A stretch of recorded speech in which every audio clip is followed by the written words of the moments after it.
Tonight with new body cam from Wauwatosa, Wisconsin, showing the dangers that officers face every day. In new video released today, officers were investigating reports of a shootout at a hotel. They went door to door, learning that some guests had been dangerously close to active gunfire. Anybody injured in here? No. Okay. Did this round come through the door? Yes. Yes, it did. Right here. It's in the bathroom. Okay. It's getting ready to get in the shower.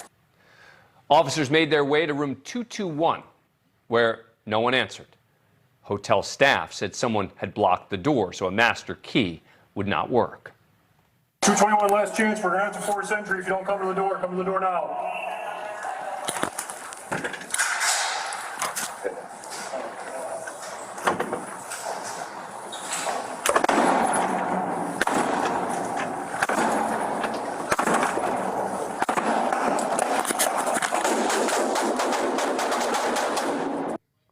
As soon as Sergeant Kurt Swatek breached the door with a battering ram, a gunman in the room opened fire, hitting 3 officers.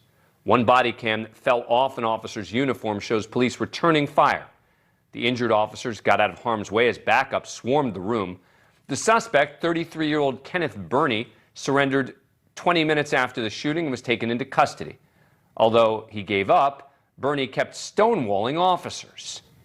Where's the gun?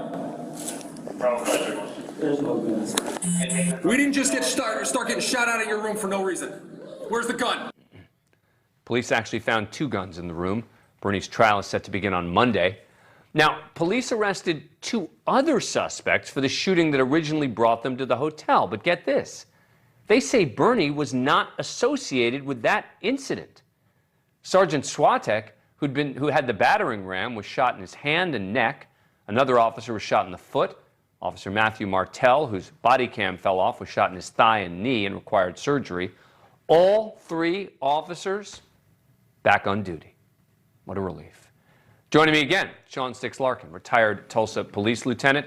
You know, Sticks, it is hard to believe that the guy who's blockading his room was not even involved, apparently, in the initial shootout. Yeah, that absolutely blew me away. But, you know, as you mentioned, they did find 2 guns inside of his room, as well as a significant amount of ecstasy. So he was charged for possession with intent. And here's the kicker, Dan. This might be a complete surprise. This guy was a felon in possession of guns. So I'm guessing that's why he decided to shoot at the officers as they tried to enter. Ah, so he had that may explain that. Now, I want to take another look at this because there was only a split second between the time that the sheriff breaks down the door and the suspect fire.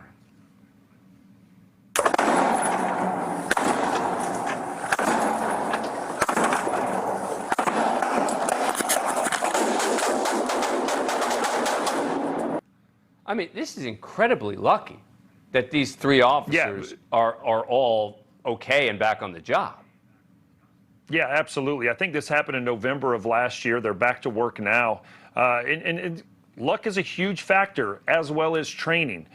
Listen, there's some things we always learn from body cams and dash cams. You know, the placement of where the officer is at using the ram. I assure you, if he's doing that in the future, he's probably going to have himself in a different position. But once the gunfire happened, the way all 3 of these experienced officers reacted was just spot on as they're training. They immediately returned fire and retreated back to a position of ballistic cover, despite all 3 of them being shot. But and it's nuts because the suspect surrenders, but he still wouldn't tell police where he left the gun. Yeah, again, that goes back to, you know, just what I was saying. It's that bad guy mentality. I did a little bit of work looking at this guy. He's got a very lengthy criminal history. And, you know, I don't want to say I joked around, but about him being a felon in possession of a gun.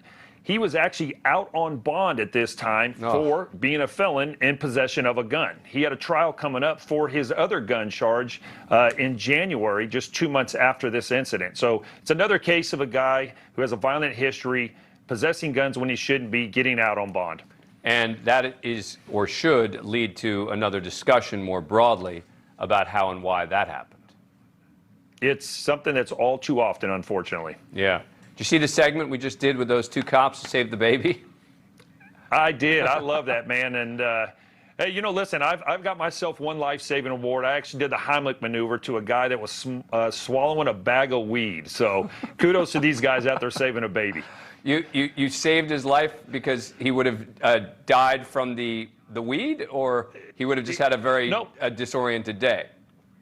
No, this guy, literally a sandwich bag with a dime sack of weed in it. He tried to swallow the whole bag and it lodged in his throat. And here's what's bad. He was handcuffed behind his back when he did it. So if you can imagine what that looked like, me doing a Heimlich to a guy that's handcuffed, but he was very thankful. And you had seen him put the marijuana in his mouth? I did not see him do it. He quit talking to me, and then he looked at me in a state of panic, and I knew we had problems. All right. Sean Larkin, as always, appreciate it. Thanks, Dan.